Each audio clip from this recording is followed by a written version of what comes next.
more for them. They did an absolutely horrible piece. It's really fun to watch, actually, because it's so Because horrible. I didn't have access to a metallurgy lab anymore, I took those to a jeweler, carefully explained what was needed. The jeweler then did his own thing, completely ignoring all of the careful instructions I had given him, destroyed the mold and produced a bunch of bullets that were 3 or 4 thousandths too small, which is what the History Channel rattled down the barrel and said, oh no, you can't fight silver bullets.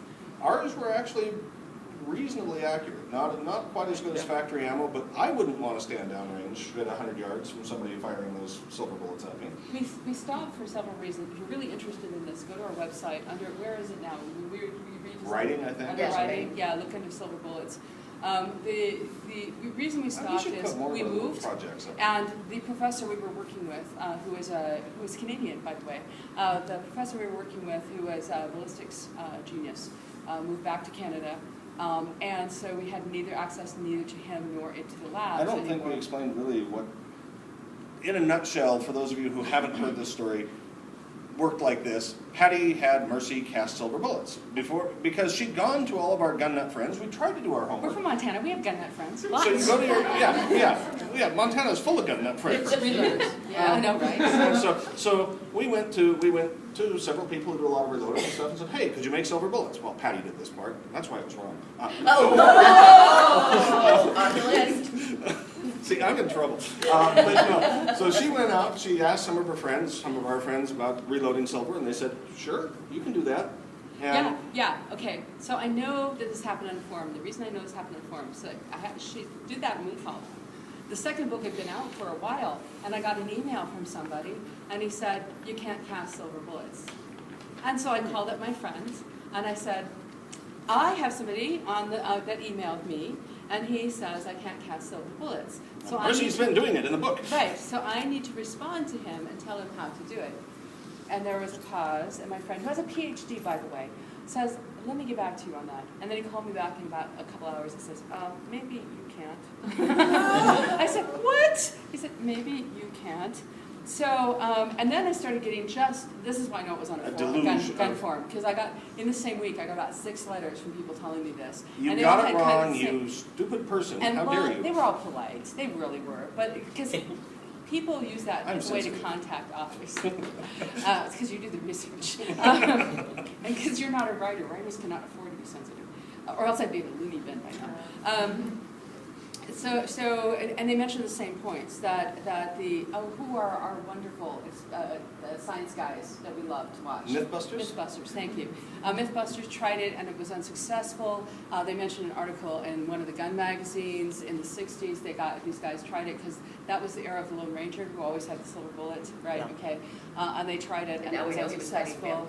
And mostly nobody else had tried it because it's really expensive, especially with silver at, I don't know, what is it now? Well, it was 15 an ounce or so. 15 ounce then. It's more expensive now. And each bullet is an ounce. so each one you cast is about. Well, okay, the bullets are a half an ounce. The 4570s were over an ounce, but the 444s were only half an ounce, but you waste about a half an ounce in the pour. So basically, they're really expensive to do, and nobody else had the motivation because now I have people saying you didn't do your research, which right? And the bottom line is that we discovered that yes, you indeed can cast silver bullets, and after we did it in a lab, in the big metallurgical lab at Montana Tech, our wonderful professor, help me, Dr. Jansalu, who's great, he's such a sweetie, figured out how Mercy could do it with fire brick. She could actually do that. So we built a much cooler little outfit to cast like in the back of the garage. Mercy's a mechanic. But it wasn't as cool as using the big metallurgy lab. Mercy's a mechanic. It would be much easier for her to machine the damn thing. Yeah. Right? Okay. Secondly, what we found, the casting was just a terrible solution. The silver contracts way too much because it's got a higher melting point, and it's I can't remember what the modulus of thermal expansion. What is that? Theta, phi? I can't remember anymore. But I'm pretty sure you can say anything. But the modulus of thermal expansion is higher in silver. So basically, if you're using a standard mold, you get a bullet that's grossly undersized. So you have to go get a mold that's sized up, several thousandths bigger than it should need to be, so that when the silver cools, you've got a properly sized bullet.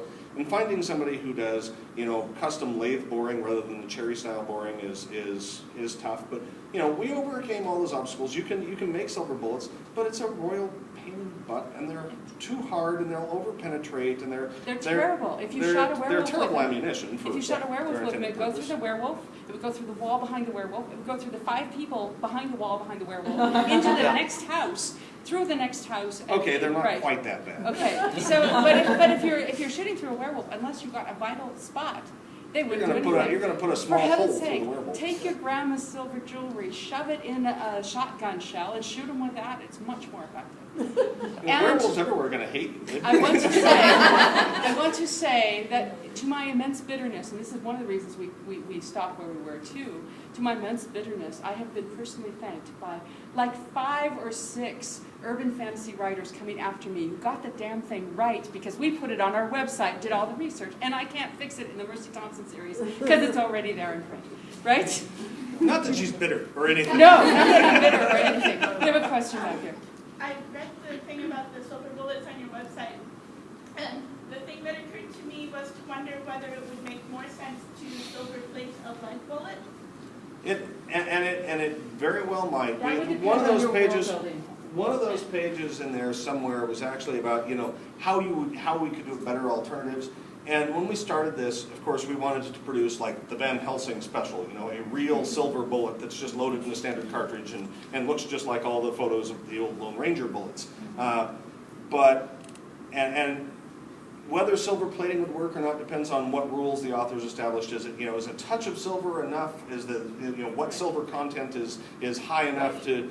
And of course, since werewolves are imaginary, there's no way to test this.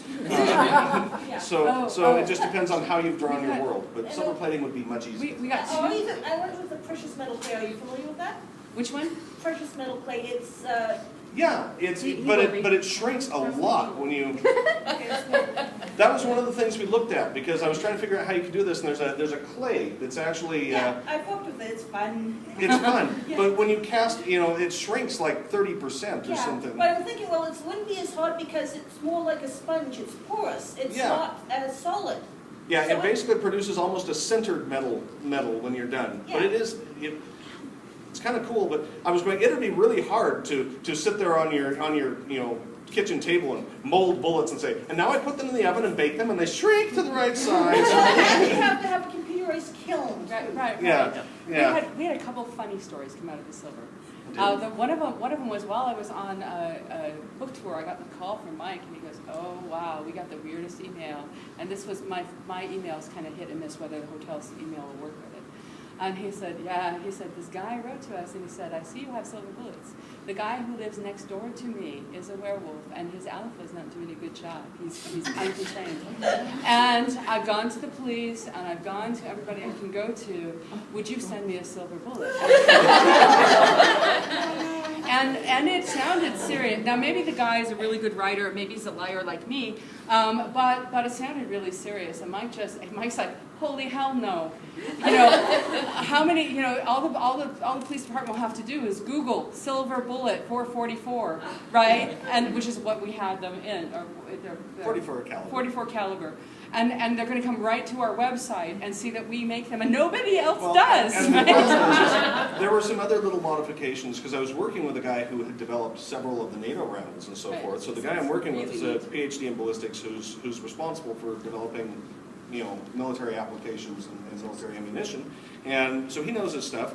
So not only was this bullet, in a custom cast in a custom mold that was a little bigger, but we had done all sorts of calculations for hardness and engraving strength and obturation and whatnot to say, oh, we want to make some changes to the design and angles on the driving bands and so forth to make sure that it functions properly.